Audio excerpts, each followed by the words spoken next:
성부와 성자와 성령의 이름으로 아멘. 주님, 저로 하여금 알아야 할 것을 알게 하시고 사랑해야 할 것을 사랑하게 해주시며 당신 마음에 맞는 것을 찬미하게 하시고 당신께서 귀하다고 하시는 것들을 귀하게 여기게 해주시며 당신 눈에 더럽게 보이는 것들을 저도 하찮게 보게 해주소서. 성부와 성자와 성령의 이름으로 아멘. 준준선범 제16일 고요와 침묵을 사랑함. 여유를 가질 수 있는 적당한 때를 찾아라. 그리고 자주 하느님의 은혜를 묵상하라. 호기심거리는 무엇이든 버려라. 취미거리보다는 마음을 감동하게 할 만한 것들을 읽어라.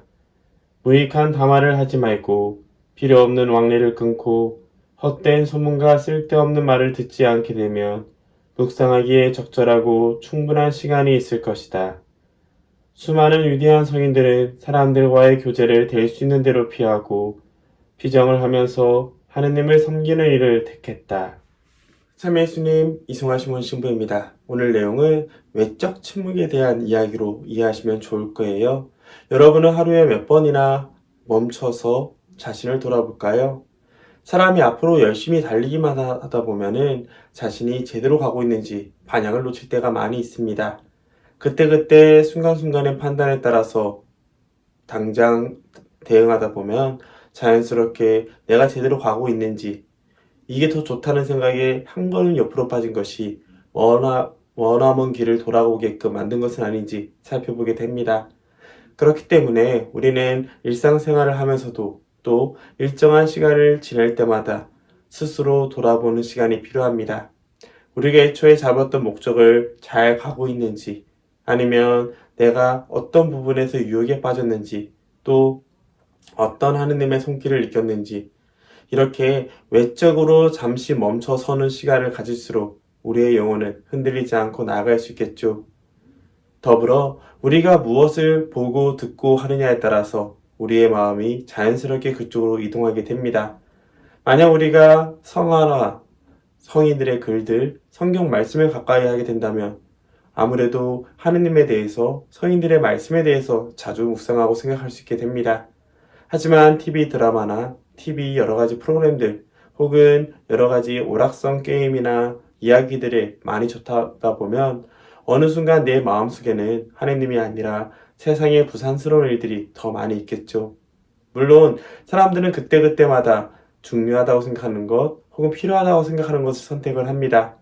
하지만 그 선택이 무조건 옳을 수 있다는 것은 아니죠. 우리가 자칫 다른 길로 빠질 수도 있고 또 내 영혼의 위로를 위한 것이 아니라 잠깐의 기분 좋음을 위해서 영혼을 뒤로 한 채 오히려 영혼을 세상에 매이게 만드는 그런 선택도 할 수 있기 때문이죠. 그렇기 때문에 외적 침묵이라는 것, 오늘 하는 고요함과 침묵의 사랑함이라는 내용은 외적인 환경을 어떻게 조성하느냐에 달려 있습니다. 저는 이 문장이 마음에 들더라고요. 여유를 가질 수 있는 적당한 때를 찾아라. 취미거리보다는 마음을 감동하게 하는 것을 선택하라는 말씀은 결국 그때그때 잠깐의 기쁨이 아니라 멀리 가지만 매일매일 나를 지탱해주는 중요한 기둥들을 먼저 선택하라는 거겠죠. 그러다 보니 그 중요한 것들을 잃어버리지 않기 위해서는 여유로운 시간이 필요합니다. 때로는 자신만의 기도 장소, 자신만의 기도 시간 이렇게 확보를 하는 것이 중요하죠. 여기서 어떤 문제가 생길까요? 네, 사람들과의 관계 안에서 정의라는 이유로 혹은 책임이라는 이유로 자신의 영혼을 스스로 망가뜨리는 일들이 벌어지게 됩니다. 두 번째 질문하고도 연결이 돼요. 평소에 하느님과 자주 얼마나 만나고 있습니까? 혹은 이런 시간이 부족하다고 느낀다면 언제 어떻게 그분을 만나야 할지 묵상해 봅시다. 저 같은 경우는 하루에 일정 시간마다 그리고 매 일주일에 일정 시간마다 지난 시간을 돌아보면서 내 영혼을 돌보는 편입니다. 주로 잊지 않기 위해서 밥 먹는 식사 때를 맞추는 경우가 많죠. 그런데 여기서 한 가지 문제가 생겼습니다. 저는 그 시간을 영적인 돌봄을 위해서 쉬는 시간이지만 다른 사람들의 눈에는 그때 저는 노는 시간이죠. 저는 제 영혼을 돌보기 위해서 저에게 맡겨진 일을 빨리 처리하고 쉬려고 하지만 다른 사람들의 눈에는 형제적 사랑이 없는 것으로서 자신들을 도와주지 않는 나쁜 사람이 됩니다. 여기서 잘 봐야 되는 것은 내가 나쁜 사람이 아니라 그거를 제대로 보지 못하는 사람들이 그때는 마귀의 도구가 되었다는 것이죠. 그렇기 때문에 우리는 식별을 잘 해야 됩니다. 내가 하느님을 더 향하기 위해서 하느님과 내가 만나는 그 시간을 확보하는 노력, 그리고 그것마저도 건드리려고 두고 한다면 단호하게 NO 하고 말할 수 있어야겠죠. 이것은 사제들도 많이 빠지는 부분이에요.